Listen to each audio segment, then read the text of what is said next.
Well, this is Sky News. In just a moment, the press preview as we look at the front pages. First, though, our top stories this evening. President Trump has begun to implement some of his controversial campaign promises, including the building of a border wall between the US and Mexico.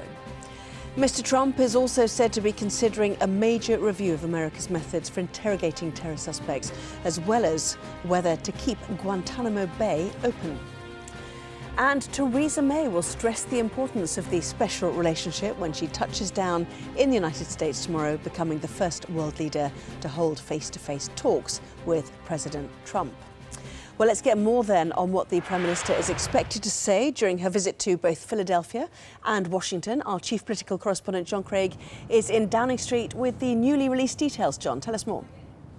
Renewing the special relationship for a new age. In other words, the Trump age in the United States and the Brexit age here in the UK. That's what Theresa May is going to be talking about in a speech on day one of her two-day trip to the United States. Day one is a visit to Philadelphia, where Republican senators and members of Congress are having a retreat.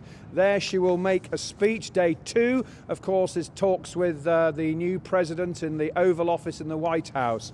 In her speech to Republican leaders, she's obviously going to talk about the special relationship as it's been over the years in world wars, but then she's going to talk about the future. She's going to say, as we end our membership of the European Union, as the British people voted with determination and quiet resolve to do last year, we have the opportunity to reassert our belief in a confident, sovereign and global Britain, ready to build relationships with old friends and new allies alike. And then she'll say this: so as we rediscover our confidence together, as you renew your nation, just as we renew ours, we have the opportunity, indeed the responsibility, to renew the special relationship for this new age. We have the opportunity to lead together again. That's what she's going to say to the senators and members of Congress. Day two, she will talk to the president. She wants to talk about trade, a new trade deal, obviously the world's trouble spots like Syria and so on, and the combating terrorism and so on. She's also going to visit the Arlington Cemetery, where members of the British military who died fighting alongside US forces are buried. She'll lay a wreath at the tomb of the unknown soldier. And number 10 have revealed the gifts that the Prime Minister is taking with her. One for Mr. Trump and one for his wife Melania. For the President, it's a traditional two-handled Scottish drinking cup or bowl called a quaich. And now, of course, Mr. Trump is very proud of his Scottish roots. His mother was Scottish. He is, however, teetotal. For Mrs. Trump, some gifts from the Chequers estate in Buckinghamshire. A range of produce, including Chequers apple juice, damson jam and marmalade, as well as Bakewell tarts and cranberry and white chocolate shorties. Well, they do say that America is the land of milk and honey. Well, that's perhaps why she's taking apple juice, damson jam and marmalade for the president's wife. And John, I don't know if she's going to get it past immigration. They're famously fussy, aren't they, about letting food products in. Thank you very much, John Craig, live at Downing Street there. So let's take a look, shall we, at the newspapers. That one is also in the newspapers with this evening. The deputy political editor of the Sunday Express, Camilla Tominey, and the editor at the website politics.co.uk, Ian Dunt. Welcome to you. We'll talk about that in just a moment, no doubt. Front pages, first of all, The Times leading on that indeed, calling Theresa May bullish ahead of her trip to the US tomorrow to meet the new President Trump, saying she will tell him they can lead the world together. The Eye also leading with Theresa May's trip, calling it tricky because of his stance on torture. The Guardian also headlines what it calls May's mission to seek a special deal with the president, as it says some of her own MPs are anxious about Donald Trump's stance on a range of issues. The Metro heralds Fortress America as it looks at Donald Trump's plan for a Mexican wall. The FT looks at Mr. Trump's effect on the markets as the Dow Jones Stock Index hits 20,000 for the first time ever, following Donald Trump's green light for infrastructure spending. The Daily Telegraph looks at a potential plan by the government to renationalise the Southern Rail franchise if a report says that it's breached its contract, while the Daily Express has a story about how eating mushrooms could be a vital tool in fighting dementia. Need to read that one. So Camilla Tominey, Ian Dunt are here. To the Times, first of all, bullish May tells Trump they can lead the world together.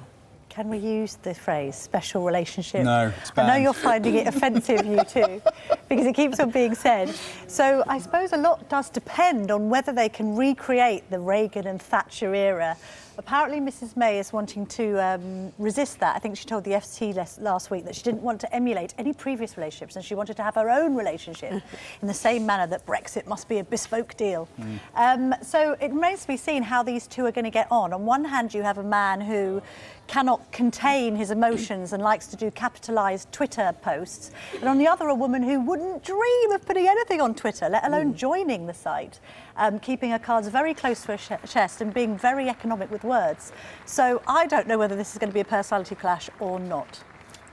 Personality-wise, they seem like chalk and cheese, right? I mean, exactly as you say, she's so reserved, she's so held back, very robotic in interviews. You know, the Sky interview, she has to be asked the same question 8 times and you get the same answer 8 times. Whereas he just seems to be flying entirely off the cuff, says whatever it is that he likes to say. Politically also, though, there's a distinction, and there's this sort of thing where a lot of us, especially on the sort of liberal left, compare Brexit and Trumpism. Actually, there's a pretty big distinction between May's position, this global, outward-looking idea, whether you believe it or not around Brexit, and what he's doing. When she's saying we can lead the world together, Trump, to be fair to him, isn't even talking about leading the world. He doesn't seem to care about the world at all. It's about America first. He couldn't have made that any clearer. Pulling up walls, literally, going behind that. It's not about the British-American system that's been in place for about 50 years of trying to build a world, you know, rules-based order. That's gone out the window. So this kind of rhetoric, of course, is the kind of thing that prime ministers say when they meet a president, but it doesn't really seem to chime with what he's doing. And he has hinted, hasn't he, that the Americans will pull back from those great global institutions, namely the United Nations and NATO. And in her speech to the annual Congressional Republican Retreat, the first time somebody outside that has ever done a speech like this, she will say the relationship, the special one, has done more than win wars and overcome adversity. It made the modern world. The institutions upon which that world relies were so often conceived or inspired by our two nations working together, almost directly implying that that is a dig at America's wish to withdraw or semi-withdraw from those organisations. I mean, if they both want to lead by example together, then stories like him wanting to return to waterboarding and goodness knows what doesn't really bode very well. Having said that, as a former Home Secretary, obviously you've been used to dealing with things like terror suspects and might have her own opinions on that, and no doubt he will respect her for them. The other thing about the special relationship is many people in America say, look, it's just not really important to us out here. We're obsessed with it over here on this side of the pond, and this notion that we must be, you know, best friends, on it, I have to say. Best friends first. I mean, to be fair, to put a more positive light on it, he could have chosen to meet anybody else, and he chose to meet her, and clearly there's an affinity with England. He is an Anglophile, all of this stuff. You know, my colleague Caroline He's got a Scottish cup as a gift, hasn't he? He's talked about this Queen visit and how he wants to tee off at Balmoral, and he calls her, Theresa May, my Maggie. I mean, as we are seeking a free trade deal with them, and we do want to lead the way in terms of the Brexit negotiations, it's probably no bad thing that he's very receptive to us, but I appreciate it's making everyone feel uncomfortable because he's an unsavoury character. It's definitely what, I mean, that is their common political point, that it's in their domestic interest now for that trade deal to go ahead. She needs to show that after Brexit we can get trade deals with others. He needs to show, look, he's going to wrap up all of this multilateral trade deals, but he wants bilateral ones. However, we should be very wary of that deal. A quick, dirty Trump deal is really where things go very badly wrong for Britain in terms of our public standards, especially in terms of the NHS and drug prices. That's the real danger spot. Now, right now, there's one particular attitude to that it's politically it would be sensible. Once the newspapers get filled up with stories about hormone beef and chlorine-soaked chicken coming over to the UK... Have you seen the Mirror? Anyway, we'll move on to that in a minute. Is that already yes, there? Well, right, actually, but then it becomes a more complicated issue for her. OK. May on US mission to seek a special deal with President. Not quite a special relationship, but it will be a special deal. Some suggesting it could be done in 90 days, which obviously worries you, Ian, whether a trade deal could be done so quickly. But he is a deal maker, and he signed, or he's beginning to sign so many executive orders, he could make it happen quickly. He could make it happen, but what kind of deal will it be? Well, exactly. So it would be one of two things. It either has no content, or we've capitulated entirely to the American demands. Anyone can sign a deal if you just give in and don't negotiate any further. And that would be the kind of deal we'd end up with in that kind of timescale. A decent comprehensive trade deal with a country like America, you're looking at about 7 years. If it takes less time, it means that we're in serious trouble. Yeah, there's the Mirror. Did you know this was coming, or are you just prophetic? No. Anyway, so I there we did are. not, British no. meat and This is horse my hormone crystal scandal. ball. Blood drained from pregnant mares injected into pigs to boost breeding. Oh, That put you off your lunch. I feel a bit of won't it? veganism coming on. Yeah. So they're My using goodness. meat sold in Britain, this exclusive article tells us, is produced using serum extracted from the jugular veins of pregnant horses kept on horrific blood farms abroad. Right. Thousands of men are repeatedly forced to carry young so they can secrete a fertility hormone that's injected into pigs. Shall I stop there? That's not so nice, is it, Yeah, really? But anyway. breakfast Anything clearly that just doesn't mean happened, breakfast that's- anymore. That's major gross out, Okay, as my let's go daughter would back say. to the United States. Fortress America, much nicer and easier to talk about, or maybe not. Anyway, the wall will be built in whatever form. Mexico will pay in whatever form, however they will. It's quite extraordinary. Mexican president beginning to say he'll pull out of his visit next week. Well, not surprisingly. So Trump says today, oh, actually, Mexico will pay eventually, but we'll pay first. And then we'll ask for the money back, which as a business proposals goes, doesn't strike me as a major, sort of, he's meant to be this big deal maker. That doesn't seem to make sense to me. Try and get the money back retrospectively. We all know what direction that goes in. How long is this wall? I was thinking 2,000 miles. Yep, great. So I suppose on one hand, it's a major infrastructure project that's going to put people in work and boost, the stock market and all the rest of it. But is it feasible or practical or sensible? And is it ever going to be paid for by anyone other than the American taxpayer? Probably not. No, and they can't really afford it. I mean, this kind of stuff is incredibly expensive. Remember, you've got to go about 6 feet deep if you're going to prevent tunnelling. You need to go about 24 feet high if you're going to prevent people climbing. I'm loving this civil engineering knowledge. I just read an article on it. This is brilliant. But then you're going 2,000 miles across. So in terms of the extent of the labour that you require, this is in the middle of the desert, so you've got to put the workers up somewhere. Yes. You've got to pay them all this money to do it. You've got to pay for the materials. Stories of workers living in horrific conditions. And imagine the cost of what he's doing here. But And it's for nearly something with half no of gain. it, you don't need to build nearly half of it because of natural It's already there, hills more or and less. rivers. Okay. And, All right, 1,000. Lucky him. 1,000. No, well, I think 2,000 is supposed to be how long it is. I don't know how long the American border is. What I've heard is the estimates are for what is required of the Oh, I wall see. is 2,000 miles. Oh, I thought the border was 1,900 and the wall would have to be 1,000. I will defer to But your we knowledge will, on no, that. I we didn't will do check geography and for A come level, back to so you I'm on out of this that. conversation. In the meantime, the Dow Jones is loving it. Yes. Isn't it weird? The line in this that really got me, apart from the fact that the Dow Jones is loving it because it's gone past its 20,000 milestone, is that when this happens, people on the NYSE floor put on special celebratory hats with past the 20,000 mark and start celebrating, according to its governor, aptly named Rich Barry. Somebody else is pointing out here, although we didn't get the rest of the Financial Times, their columnist here, John Authors. No regular reader of this column, or indeed any sentient and sensible human being, should ever base any investment decision on the Dow. So although this all looks hugely positive, it's tagged to about 30 different companies and Is that all? reactive to them as opposed to more representative of the market as a whole. But clearly the market loves massive, great big walls and huge infrastructure projects, and the notion of Trump saying things like we're only going to use US steel and not steel from anywhere else. I mean, that's music to American investors' ears. So basically, they see what he is. He's going to deregulate, which is exactly, he couldn't have made it clearer. You look at the guys he's hired, you look at his message, he sees that the markets like it, so they're supporting it. Doesn't make it a good thing, No. but that's clearly what they like about it. Bring on subprime too. How would you just sum up the first few days that we've had, both of you, of Aggressive, Trumpism? violent chaos. Oh, well, that's a bit hard. Do you know what? I'd like to sum it up with one of the banners that appeared at the Women's March, which was, "We will overcome." Okay. It's worth thinking about, isn't it? Oh dear, there's plenty more to come. I mean, like days and decades of this, I have no doubt. Anyway, lots more still to come here too, including we'll be talking about the judge that was triumphant at the National Television Awards this evening. Back with that in just a moment. Well, welcome back. You're watching the press preview with me this evening, the Deputy Political Editor at the Sunday Express, Camilla Tominey, and the editor of the website politics.co.uk, Ian Dunt. Welcome back to both of you.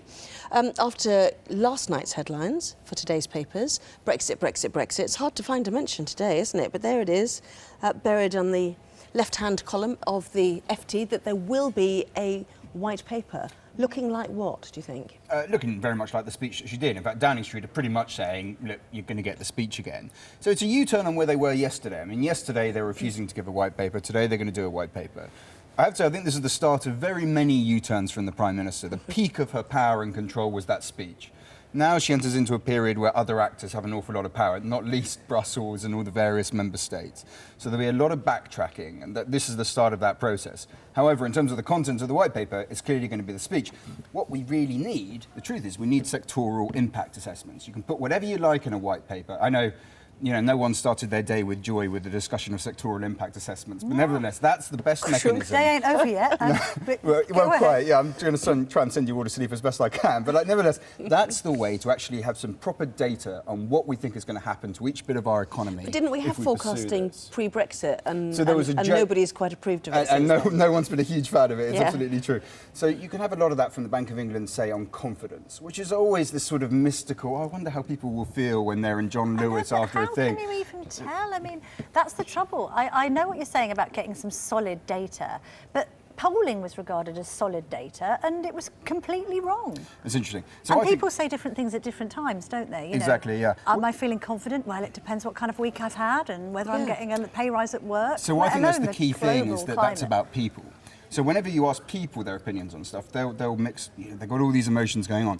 If you start looking at what happens if you slap a 40% tariff on lamb exports from the UK, we actually have pretty concrete economic data on what that would do if it happened. But why? How do you get the notion that it might happen? 40%. I know you're using an example, but this is the other thing. What questions are we going to ask? We still don't really know what the negotiation is going to produce at all. So you're using theoreticals that are hypotheticals. No, so that is literally the tariff rate that you get at the WTO if we were to leave the single market.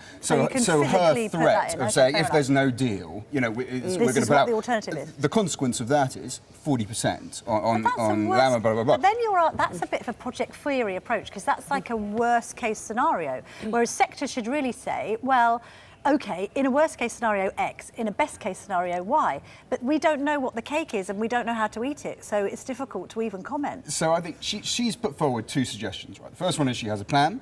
Second one is that there's no agreement. So it's deal or no deal, basically. Yes. The no deal option, we know what those tariffs are. So we start looking at those tariffs. This is what it would cost us if there's no deal. If her deal comes through, it's still going to be something just above that. So we do actually have some idea of where that might be. It's a worthwhile comparison to assess just how severe is the risk of the consequence of her not getting a deal. So yeah, that would be a worthwhile thing for us. You're making sense. We've got only 1.5 minutes left. A couple of stories to pack in, if you don't mind, down the bottom there. That a grammar stream should be put into every secondary school to help the brightest pupils. So. Yeah, this just pricked my interest because I'm a parent of 3, and obviously I don't talk about anything else at dinner parties but schooling. And the notion is that Mary Cook, who is the outgoing Chief Executive of the University and Colleges Admissions Service, UCAS, has suggested that instead of having grammar schools and other schools, we should have grammar streams within existing state schools, presumably to avoid a scenario where we go back to the 60s and there's secondary modern for non-academic pupils and grammar schools for academic ones. So streaming within schools to ensure that state schools maintain an academic standard because of the brightest pupils there, but also continue to nurture, you would hope, the not so bright pupils.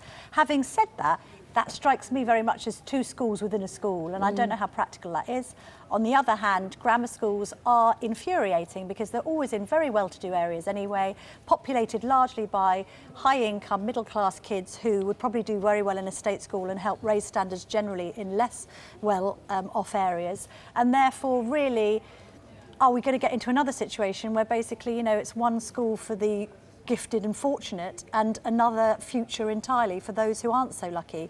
Having said that, I think it's encouraging that the Tories released all of the stuff on technical colleges last week, basically saying we must treat with parity of recognition the notion that... Do you get invited back to dinner parties? Do I?